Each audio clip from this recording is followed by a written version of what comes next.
What do you want to know? Whatever you want to share. So on the drive over here, I was thinking about how I can't imagine being in your shoes, having my kid, and then thinking like, what am I going to do? What am I going to do?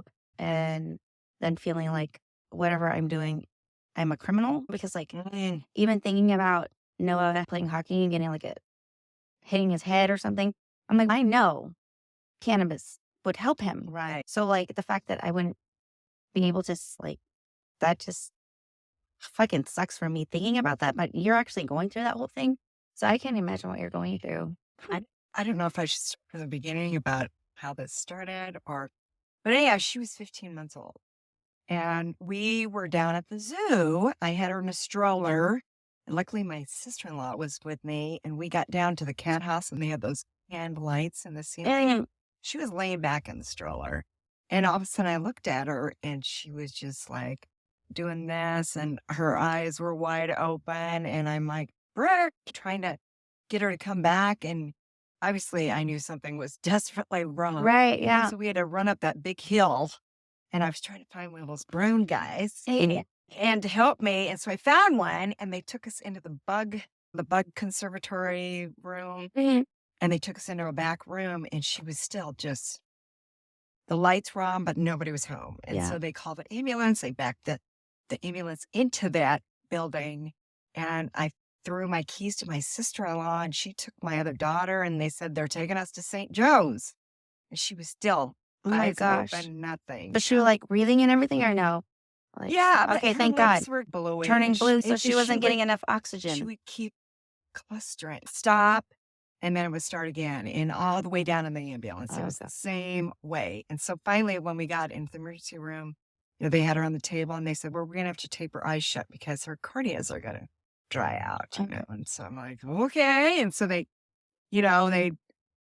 gave her Ativan and got them to stop, but they admitted us and they needed to do all the CT and the spinal tap and all that to rule anything out. And so then I was there for 3 days while they were doing all the testing and everything. And that was when I was 36 years old. It Oh was my my God. birthday. I spent Wow. my birthday in intensive care with her. And this doctor was such a mean God. because I was crying. This is my little baby. And he's like, you got to get a hold of yourself. And I'm like, Oh my God. so anyhow, and just from God. that on, oh, and just What a coincidentally, dick. 3 days before we had a well baby check, 15-month baby check, and they gave her MMR and hip shot. And they just say, oh, that's just a coincidence. So anyhow, and then we went through, oh gosh, I don't know how many doctors in town because they just we're not getting any with her. Oh, and then when she was 2 years old, I was getting ready for a birthday party.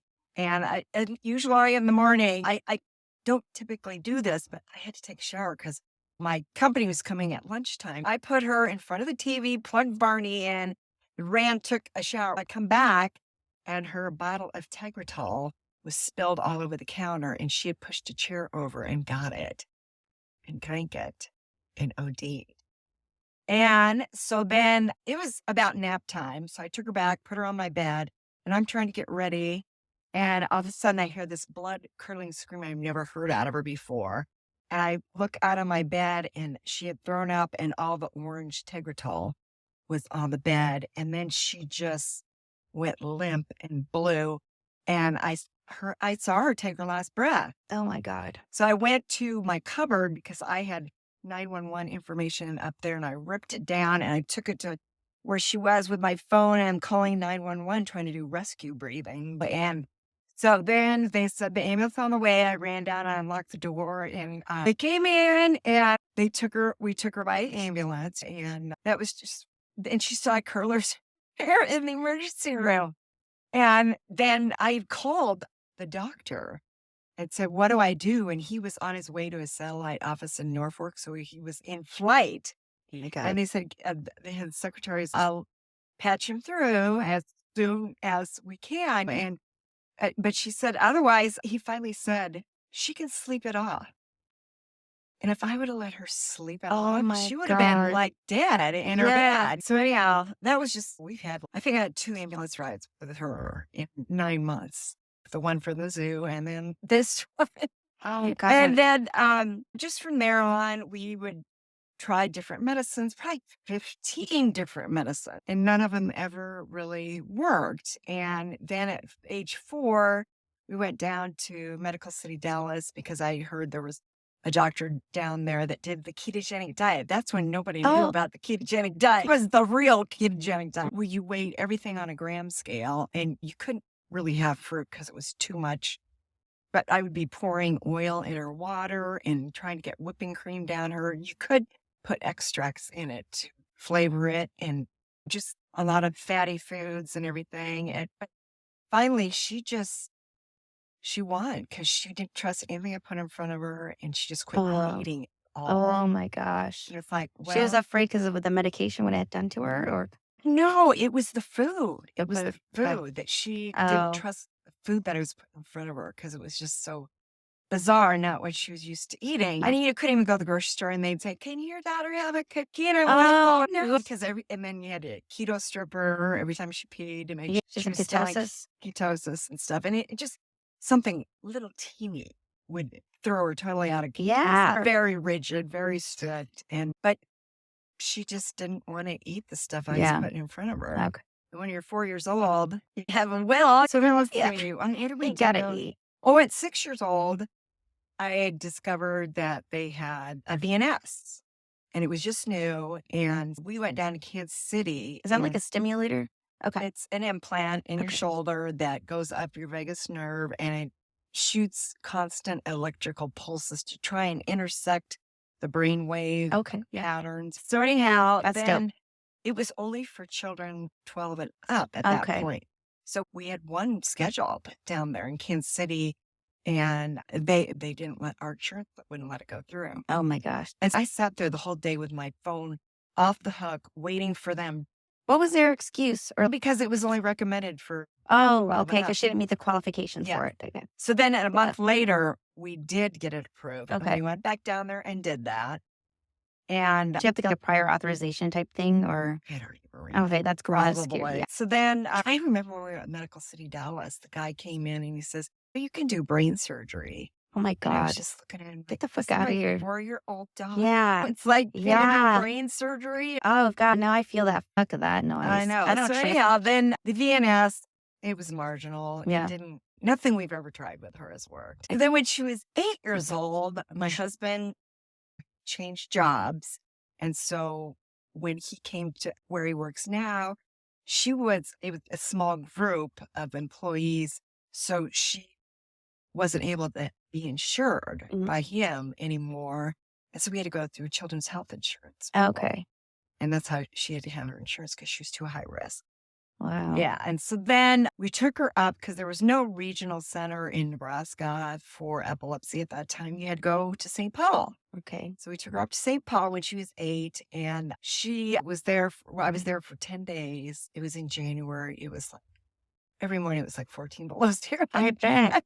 So much snow. And I stayed in an apartment that was connected to by a tunnel, and I would just leave at like 10 o'clock when she was going to sleep because I knew if I didn't sleep for 10 days, I freaking nuts. So then I'd go back and sleep and then come back like at 6 in the morning. And they were just trying to figure out exactly in her brain where the problems were. And they just told us that they're all over her head. So you just can't take all of her problems out. And so they told us that a corpus callosotomy was the surgery that would be appropriate for her case. And while we were up there, there was several kids getting brain surgery Wow. on the floor, and you had to touch a metal pad to anesthetic yourself if you ever went in and visit. And I was just like, I'm not going to do that to a kid. So I never went into anybody else's room. But she had a 40-foot cable that, because she had EEGs on the whole time, she got to take them off for an hour each night just so that we could wash her hair and take a bath and everything. So then after that, they did put us on a new medicine. It's called Felbitol. And Felbitol, the first month she was on it, she lost 10 pounds. And I whole pant size, she just wouldn't eat. You put food in front of her, and it just took her appetite completely away. And then she wouldn't sleep. So she'd be up till 2 in the morning, and I'd be like, I didn't go to bed. They put her on melatonin. Okay. And then for her appetite, they put her on an antihistamine, which she's still on. Okay. And so she takes it twice a day. She has so many pills. But anyhow, so then she was able to eat again. And when you're 8 years old and you lose 10 pounds, that's quite a bit. Clothes just start falling off you. So after that, oh God, I can't even think what she went through all the special ed stuff at school and stuff. And then I finally just said, you know what? I am taking her out and I am going to, there was a new school, it's called Phoenix Academy, and they teach systematic phonics. They teach all the sounds before they even write or try and read. That's probably the only way she learned to read. I know it was expensive. It was like $625 a month, but I figured that was going to be her college because she was not going to be a college material kid. So we did that, and she learned about third grade level reading, which can get you by. So then when she reached 8th grade, we were going to have to move her on to a new school. And at that point, we were living in Miller District, and my daughter had graduated from high school. And so she was moving on too. And then we ended up moving out to Valley. And it was the best because it's a very small school. They only have a very small special ed group of kids. Okay. They probably had 5 kids, whereas in a Millard special ed, it'd be like 24 kids. I know. So that was a good move for her. But that's when, with her hormones, things really amped up. And that's also when she's a bigger kid, when she fell, she really hurt herself. Oh my And goodness. that was the first time she had to have staples in her head. And I was in Iowa out of town working. And my husband had to go get her and take her to the local doctor. And he stapled her head even without Novocaine. Was she Which like is tough? I tough. bet she's like hit the fucking toilet or whatever. Yeah, she Oh. she fell and hit. Yeah. And then she fell and slid down a brick wall where it just skinned her whole spine. And then she fell through a mirror at our house when we moved in because I had this mirror. Holy shit. I know, and cut her. I probably should have had her stitched up, but I was just like, the first week of school, you gotta go, you gotta go. Yeah. So I just band-aid her back together, and you just, oh. You're like, this isn't new for me. Oh, This but is like, then finally we got to the point where the doctor suggested, after she had so many staples, and it was just like, her head, take this. She is going to have a catastrophic fall where she's not going to come back. Either she won't be herself or she'll be gone. So we decided to have her start wearing a helmet. And she did not want to wear one of the special needs helmets. So I said, okay, let's just go to Walmart and get your bicycle helmet, because that's what she wore up in Minnesota. They told us just to bring a helmet, and I brought a skater helmet. So she thought she was cool. that's so cute. I love that. Ever since, that's what we do. And when she has a hard hit on it, we just call it compromise and go get another one. Then after 8th grade-ish, trying to think when we started, how old she was. I think she was like 18 when stuff already happened down at the Capitol. And before that time, I had read an article on the front page of the World Herald, and it was about Shelley and Dominic's son, Will, and what a hard time they were having with him, and how she had heard that cannabis could help. And that's about the time where Sanjay Gupta and Weed series started. Okay. I haven't heard these. Oh, how long ago was that? You have to watch. It was Weed series. like August of, I want to say 2014. Okay. So anyhow, people were to ask me, have you seen the Weeds program? And it was on CNN. And so I usually don't watch CNN, but I was like, so I finally looked on my phone and saw it, and it was about Charlotte, this little girl in Colorado, that she was having hundreds of seizures a day. Yeah. And her mother, because in 2014, was it rec? I can't remember, but medical was already legal in Colorado. And then I think adult use came in 2014. So she had reached out to Stanley Brothers, this family that had started, they were at cannabis shop and everything. Okay. And so they were looking for something that was high CBD, low THC for this little girl, because she was only like 5 years old. And so they started giving it to her, and she had a miracle happen. Most of her seizures went away. And about that time was when Tommy Garrett was going to introduce the first bill down there.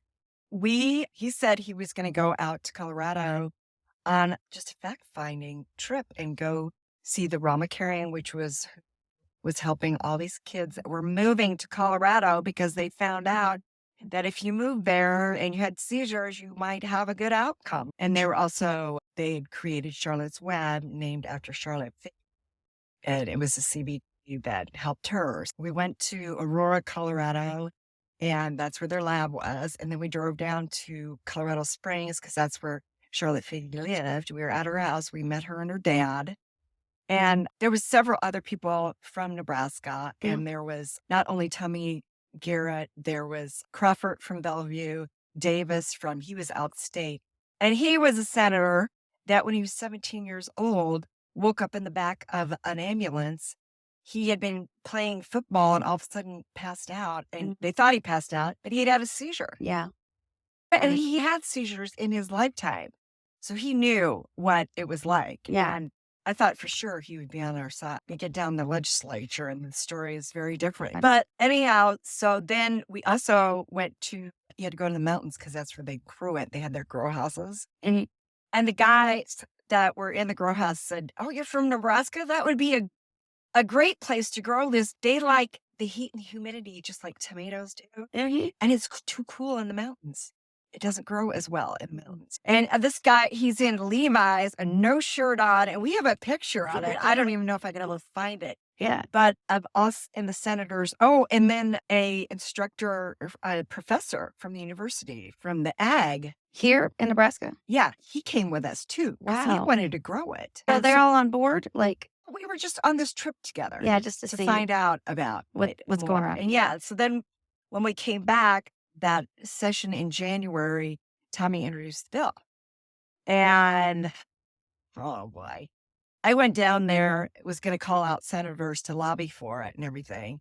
And so you fill out a little piece of paper and put the bill number on it and your name and hand it to the redcoats. The redcoats go in to the chambers because it's in session. And then if they have time, they will come out and speak with you. Most of them.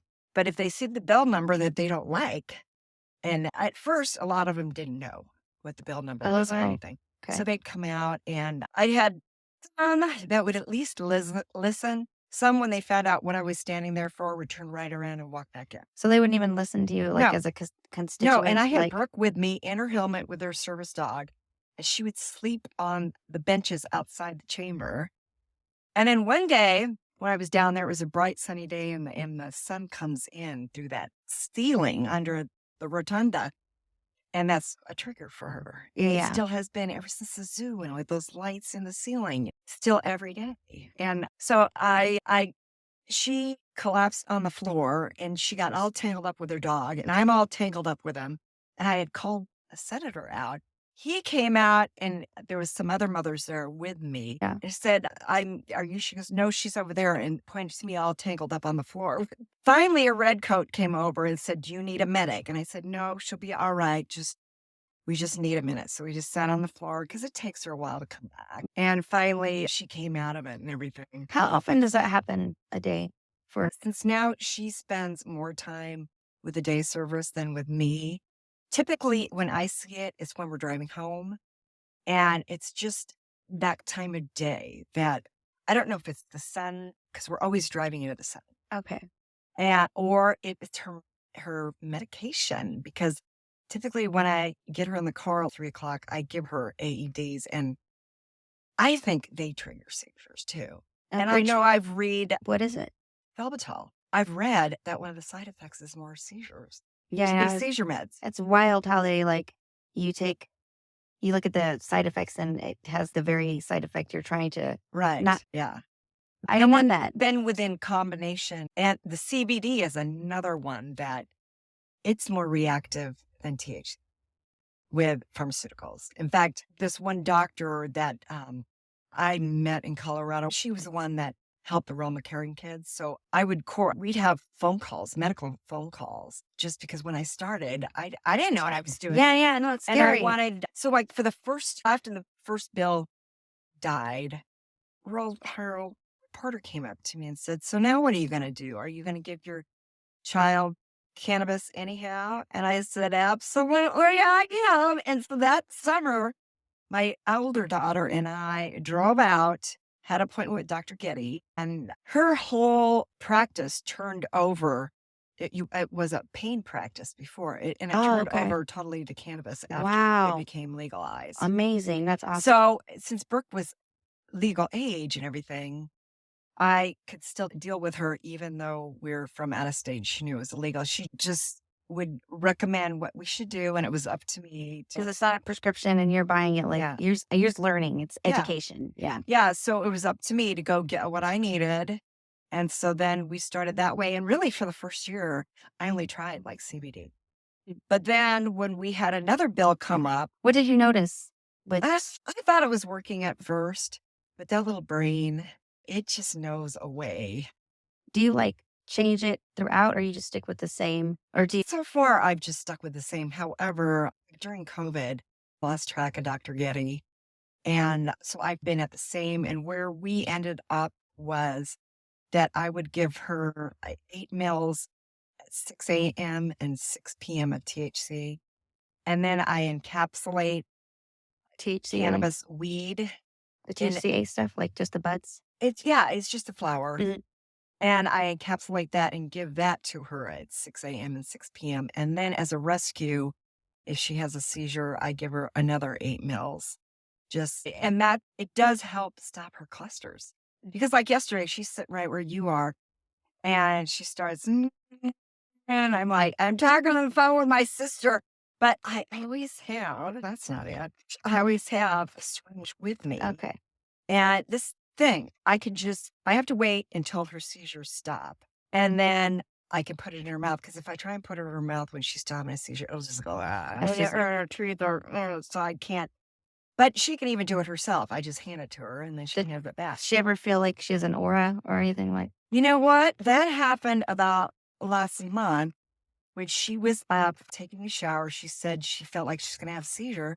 So she got out of that shower and proceeded to fall down the shower door, and Oh, she caught the God. handle on her head and ended up getting 5 staples there. And then, oh my God, just we hear last Wednesday, I heard this big crash stairs, and then you just run because in fact I was sitting at the table and I had my phone. I threw my phone up and I have PTSD. I swear. Yeah, You yeah. just know something's yeah. happen, and Ah. you don't know what it's going to be when you get to her. And I couldn't open the door because she Oh, God. and the shower door was open too. And so finally she came to, and I opened the door, and she's Bloody? dripping wet, Yeah. naked, and blood Blood. running down her.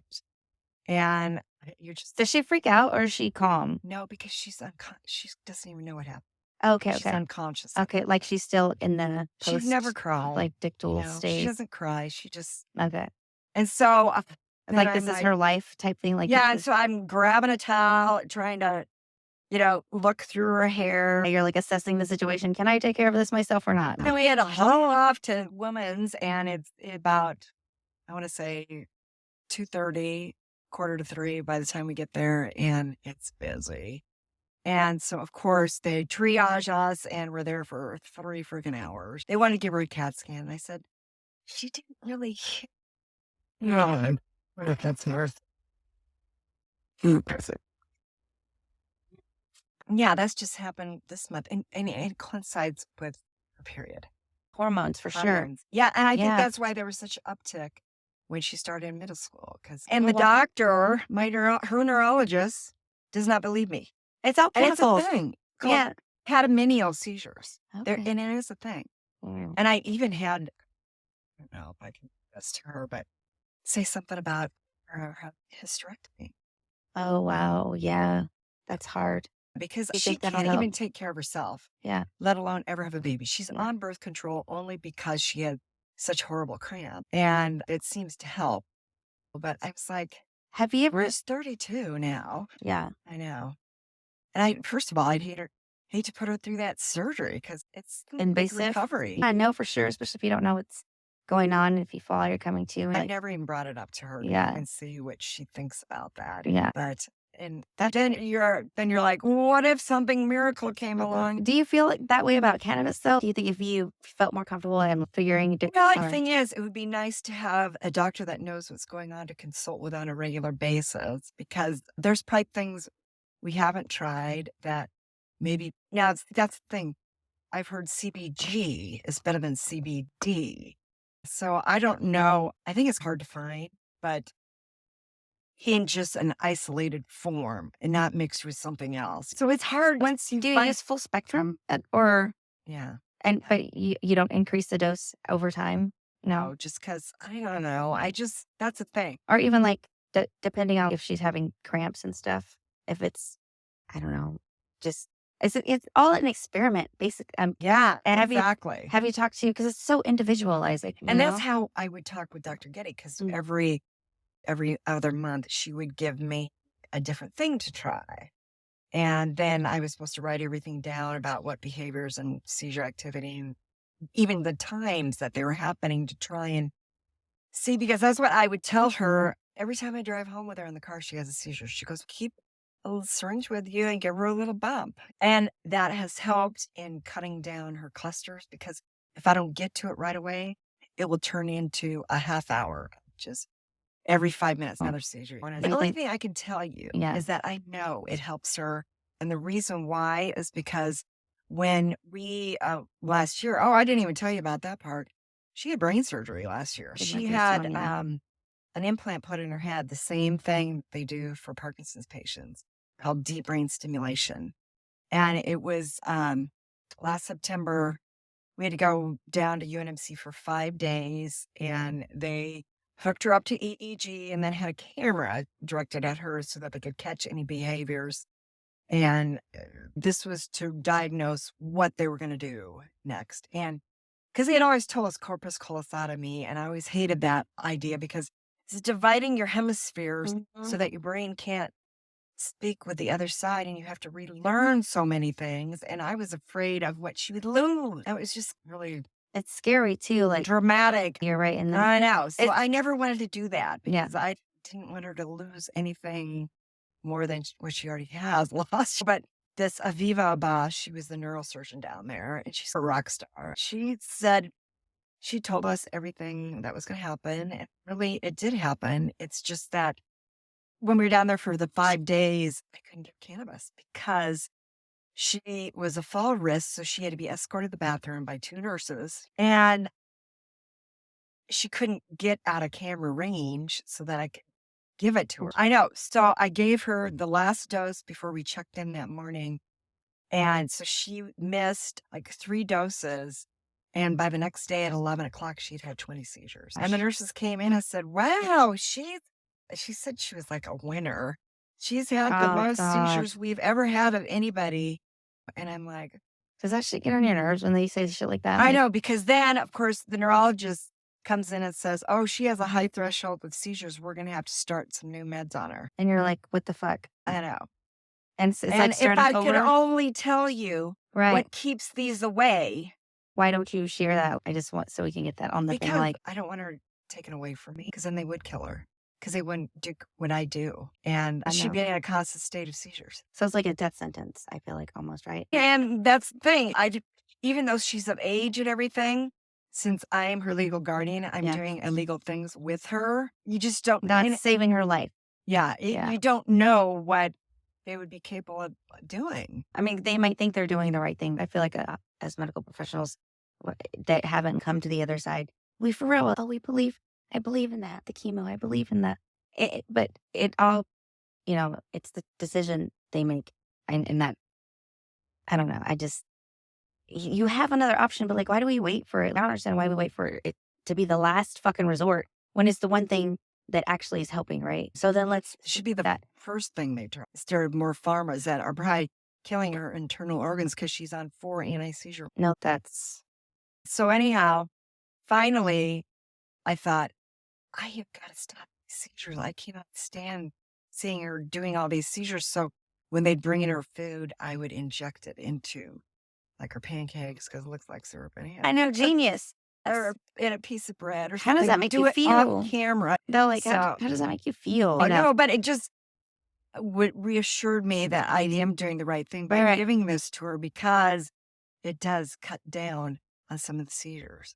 And I know before she went into surgery, because I was very nervous about sending her in knowing she was under the influence.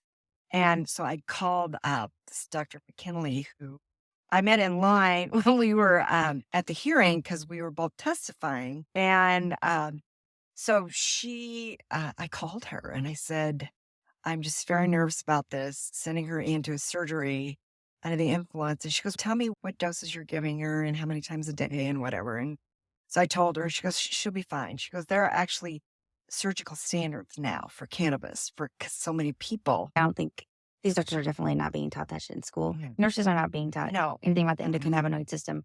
Anyhow, no, but about the implant, she had, this is dragging it out, but in December, we were scheduled for the first surgery. And we went in there and the anesthesiologist came in. This is right before they were going to walk her down the hall and said something about, okay, have you had any colds or infections lately? And I said, she had a cold 2 weeks ago.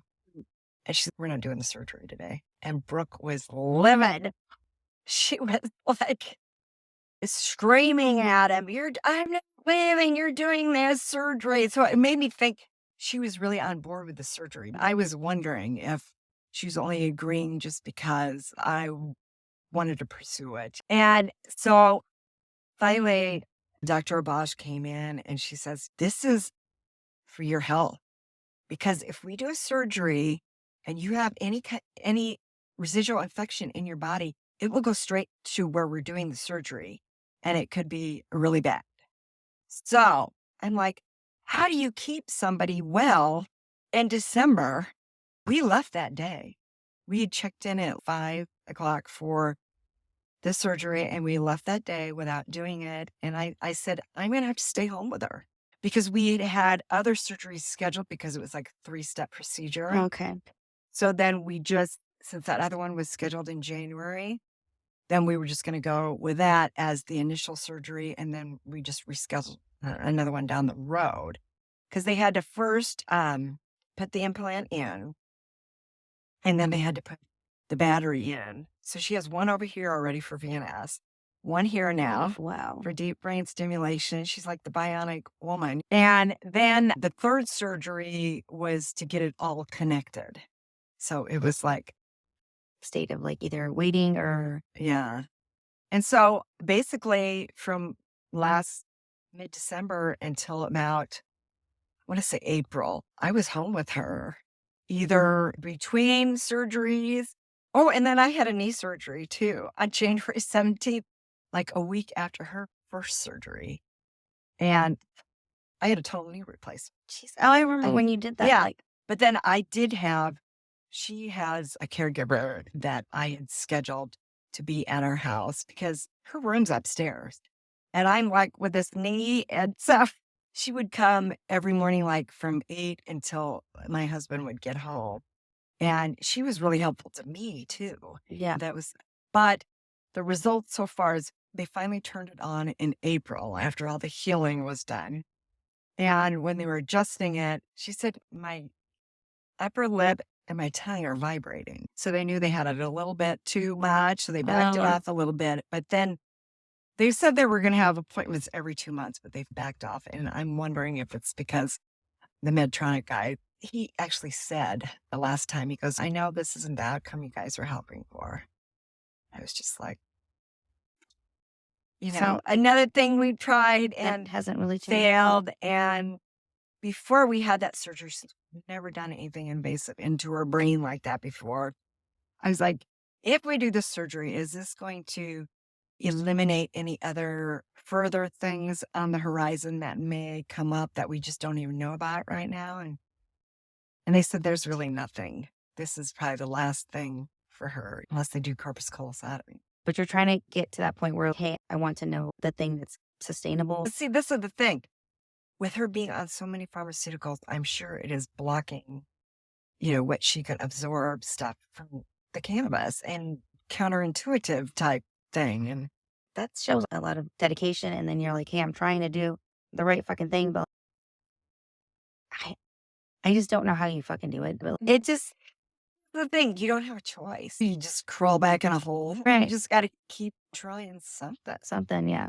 But no, this is great here That guy. because I'm just at a dead end now. We have another appointment in March, and I'm going to ask their neurologist if she would recommend. She likely probably will not because she's just like that. I've already asked two of her doctors. One said yes, but he scares me because he's at that age where I just think he's going to retire before we even get this done. Not Dr. Biscuit. Now, there's a Dr. Gold that he collected signatures for us. He's known to be an alternative kind of doctor, and he gets all the tough cases of people Yeah. that, for one reason or another, they just can't figure out what's wrong with them. So that's the thing with her. People think, let's just say at her day service, one of the people that worked there says, can she just take her helmet off when she's in her chair? Get the I'm fuck like, out of here. Sorry. I know. It's okay. You have not lived on life, and the kids had 54 staples, and it's always when she just has her helmet off, but usually she's brushing her hair or she's taking a shower or something. She's really good about her helmet. She knows. And I was like, no, she has equipment in her head now. And if you squash that, now what's going to happen? My biggest concern now is my husband's going to be 68 in April. I'm going to be 65 in May. What's going to happen to this kid? Because nobody is going to do what I do if it's another caregiver that she's going to have to live with. Now, I do have one daughter. She has been married like 12 years and no children. And I think she's too afraid to have children because of what she grew up with. I'm not going to burden her with saying, you have to take Brooke. Because I have a feeling that they're just going to have no kids so they can just, once they retired, go and travel. And I just don't want her to, because it is a constant worry. And also, okay, like, just like where we live, somebody else put a text out, oh, we're going to meet here for, well, I need a sitter all the time. And you can't just get one because it has to be your special needs sitter. They are very busy. They work with multiple families. So if you don't book it like two months in advance, you don't get a sitter. In fact, this very same week, there's somebody who's having a birthday party for a couple people.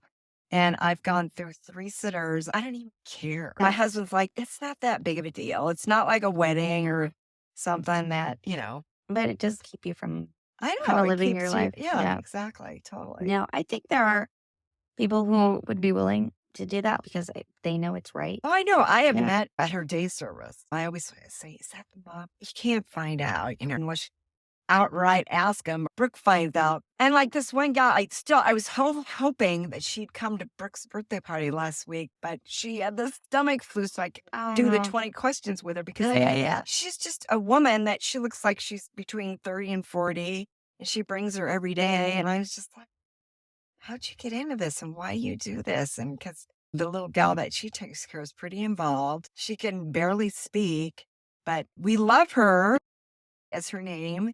She's a doll, but people have to give these people that are pretty involved a chance to understand that, yeah, they are people and they're trying to communicate with you. And I was like, I also wonder, why aren't their parents taking care of them? But no judgment here. Like, I'm not going to judge you because I used to tell my dad to put my brother in a home, and now I feel some kind of way for saying it, but I'm like, you can't take care of him. I'm like, there's no way you can take care of What was somebody. his condition? He had like multiple strokes, and they don't really know why. Is he still Just didn't- around? Yeah, he's still around. He's just not my brother. He's not. And that's Can okay. he live on his own? No. So is he still with your father? He's still, my dad's 80 years old. Yeah. Well, see, that's the thing. Yeah. And I'm like, you're killing yourself. Like, I love my brother. But at the same time, I'm like, I think he would benefit from cannabis. How old is he? He's, oh my God, I'm the worst sister ever. How old am I? 43. Maybe he's 15 years older than I am. I don't know. I'm the worst. He's older than you. I don't pay attention to that sort of thing. I'm a terrible But sibling. that was a big step. So Yeah. you probably weren't really Oh, yeah. together very long. Yeah, no, we were never, but like in older age, I would hang out with him. He was a party animal. I'm sure it might have been drugs. I don't know. I'm not trying to judge him, Yeah. but I still feel like even though that happened, and he's not on very medications, but he can't think for himself. He can't be for himself. But anyways, I digress. It's not really about me or him, but I feel like it would be beneficial. I think it would be beneficial for everybody. Like with that DNA thing, like if we knew what it Was he was. on disability then? Mhm. So maybe Yeah. Medicaid would for him to be somewhere or Oh, yeah, I don't know. My dad refuses yeah. to put him in a home, and I know, but then who's gonna it be up yeah, to? exactly. Are you the only other sibling? No, Oh. he has daughters too, and so I Mm. think that's the expectation, and that sucks, but it's understandable, and it's a hard life. Like, I I don't know if I'd be I did it as a nurse taking care of other people, but it's Yeah. not different. They're not your family. I don't know if I could really take care of my family. That sounds awful, but I would almost rather take care of somebody I don't know. But I have a friend, she's an LPN, and she takes care of these two disabled women in her home, and she gets paid for it monthly. Her and Right. her friend do it, Yeah. and she loves it. Oh my God. I'm just like, See, and wow. that's the thing. How you find these people. They're there. I went over there and hung out with them, and they're hanging out, and she talks to them, and she loves doing that sort of thing. And I'm like, whoa, that's touching. I think she would be very open to something like, because it's a healing drug. If we understood it more, if we took Right. the time to practice, even though I'm all into the woo stuff and the cannabis together, I think there's something special in it. But I don't know. What are you expecting for this thing though to happen? Okay, we passed it, right? What are you expecting these people to do? Are you expecting them to pump the brakes and do anything they can to stop us? And like, why? Guess- What is the argument? I don't even feel like I am not like even that involved. I feel like I live in my little own bubble of oblivion. So what is the argument when they go and talk like these doctors go down to the It's Capitol and not talk? FDA approved. But they talk about the endocannabinoid system? Do they talk about? They don't even know about it. Are you- They don't want to know. But do the All doctors they talk want to about? know is that Pillin is going to fund their next campaign so they can stay in the legislature. Okay. Yeah, that's how they're so self-centered about themselves. These are the people that are making laws for our They're city. making themselves look like a bunch of fucking idiots. Seriously. Oh, I Because know. they're not looking They don't care. at the They science. don't care. It's just, You know? I don't think the attitude has changed down there, according to Krista, from a year ago or even since 2014. Have they been accused of putting people to death, basically? I feel for Oh, real. yeah, we've had many of our people die along the way. And I even brought one down. I can't even believe I did that to her. That was so mean. Her daughter she just found her dead in her bed from a SUDEP. What?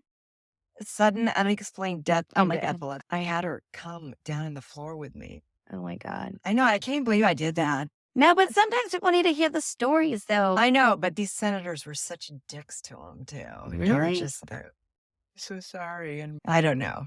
Yeah. And her name was Megan, and she's like Brooke's age, and she just found her dead in her bed. And they sometimes have a real bad seizure and suffocate in their pillows. So believe me, every morning, my husband, because we start meds at 5 o'clock, she has to have her thyroid pill first, an hour before she can have her oils. And so that starts at 5 o'clock. I make my husband go up every morning because I do not want to wait. And this morning, I crawl up the stairs and at 7:15, Brooke, are you awake yet? She doesn't always answer me. So answer. And I'm just like, oh my God, if I hadn't go in her room and find her that way. So you're like in a constant state of stress, impending sense of doom. Just cry, girl. It's okay. I don't know how you do that. I wouldn't want to go in. Like, we're not supposed to put our kids down before we go. I know, and that's the thing with the amount of medication she takes every day. It's like she likely will die before us. Because how much can a body take? Yeah. But I do feel good that she's getting the cannabis because I think that counteracts it. Because when I just even started giving her CBD and they do blood draws on her, I was always like, oh, how is it this month? She goes, a little better. And I was like, see, Right? Like, showing up. And I always freak out because I think they're going to, I always say, can I see the labs Yeah. before they draw it to make sure they're not going to THC her? Because, oh my God, if they did that, I'd be grabbing her hand and we got to go. I think that's a huge fear. Just because during COVID, for the longest time, they got so sick of us because there was nothing they could do for us because we've done all the meth and everything. And we've refused corpus callosatomy. And so they just gave us to a physician's assistant. We weren't even seeing a neurologist anymore. And then finally, somebody after a year or two must have spotted our file and going, why are they not seeing anybody? And so they assigned us to the chair of the department. And she's a fucking bitch. Yeah. Oh, so we met her during COVID. Luckily, I was wearing a mask because I'm sure my face was just freaking out. Because, of course, Brooke, every time I go into an appointment, I said, don't talk about THC, don't talk about CBD, don't want to. But she always looks it in there. So I'm thinking she's going to test us. No. So, but they never have. That's good. I know, but then a friend of mine, she's a surgical nurse at Methodist. And I actually had parathyroid when I had to have a little tumor, benign tumor removed. My brother's had it too. So we got some shit in our genes. Anyhow, the doctor, he's a Russian dude, recognized me from TV.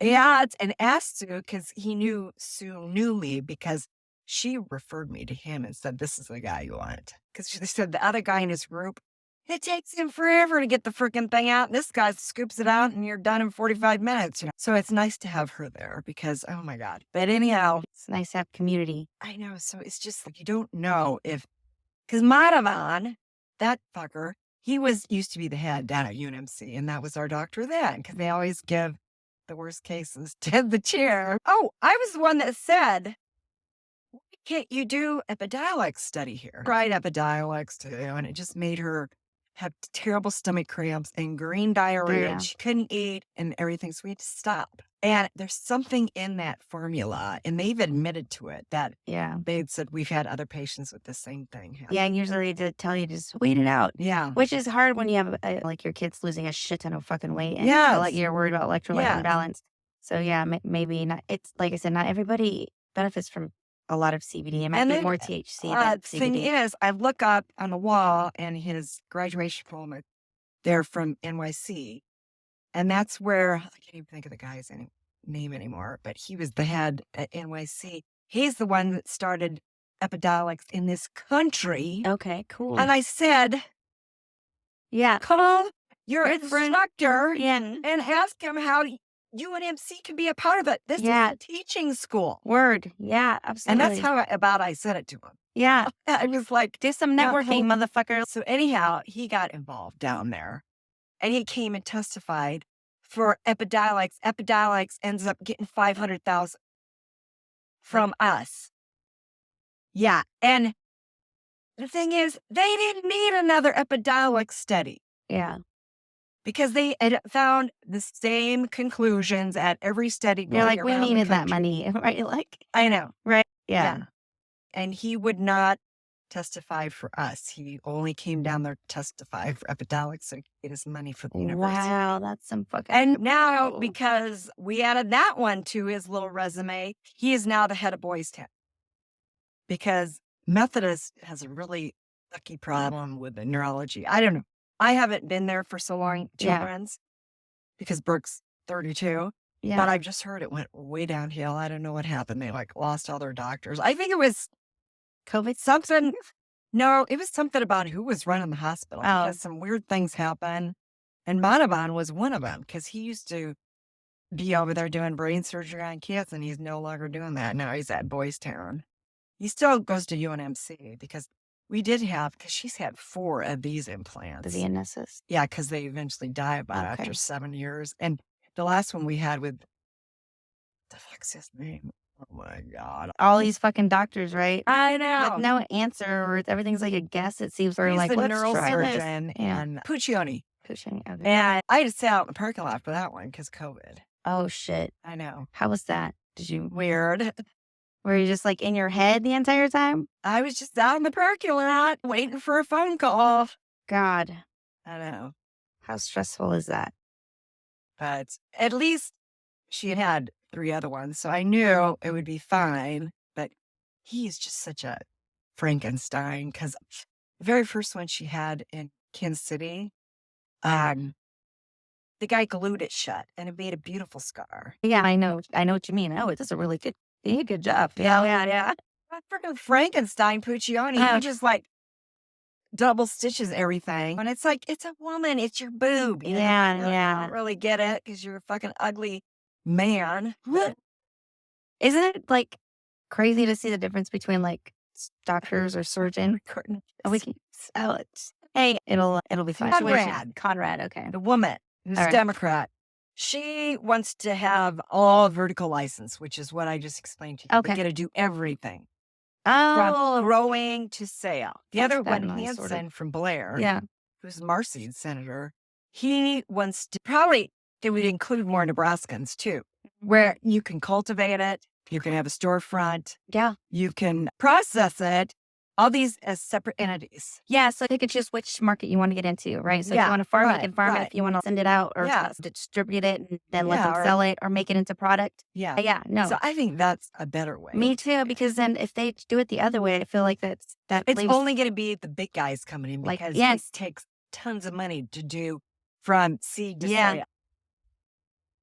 Thank you so much for listening to my mom from Nebraskans for Medical Marijuana and her story. I hope you guys found it enlightening and touching and moving, and that it encourages you to let people know that they should share their story with cannabis and how we need to work on making this more available for patients who really need it.